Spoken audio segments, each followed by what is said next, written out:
We could share that story. So what made you religious? I'm religious since birth. I grew up in a Jewish home. We were fairly religious from the time that I was young. We became fully Orthodox when I was 11, and was with my parents, my whole entire immediate family. But how did you become a religious person?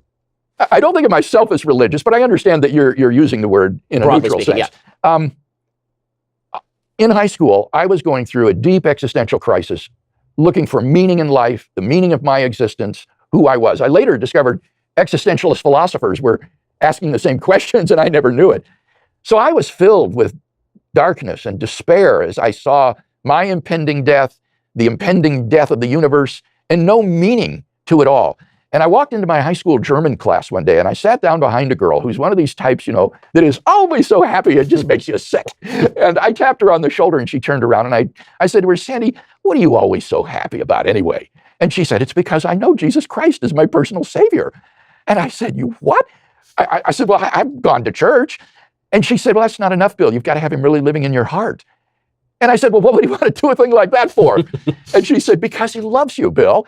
And that just hit me like a ton of bricks. Here I was so filled with despair and anger. And she said there was someone who really loved me. And who was it but the God of the universe? And that thought just staggered me, to think that the God of the universe could love me, Bill Craig, that worm down there on that speck of dust called planet Earth. I just couldn't take it in. Well, I went home that night and found a New Testament. And for the first time in my life, I opened it and began to read it. And as I did, I was absolutely captivated by the person of Jesus of Nazareth. There was a wisdom about this man's teachings that I had never encountered before. And there was an authenticity about his life that I couldn't deny. And as I read the New Testament, I saw why God seemed so unreal to me. It was because my sin, my moral wrongdoing, it created a separation between me and God. So I was alienated from him and couldn't experience that love relationship that he had created me to have, but that he had sent Christ to atone for those sins, and that through Christ I could have forgiveness and a restoration of that relationship. And so after about 6 months of the most intense soul searching that I've ever been through, one night I just came to the end of my rope and cried out to God. And I felt this tremendous infusion of joy, like a balloon being blown up until it was ready to burst.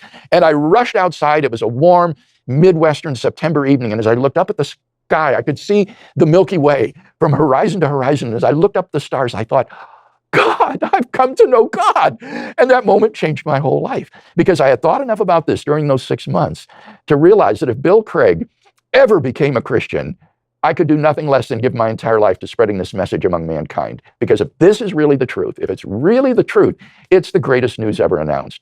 And so my call to Christian ministry was simultaneous with my conversion experience, and I've never looked back.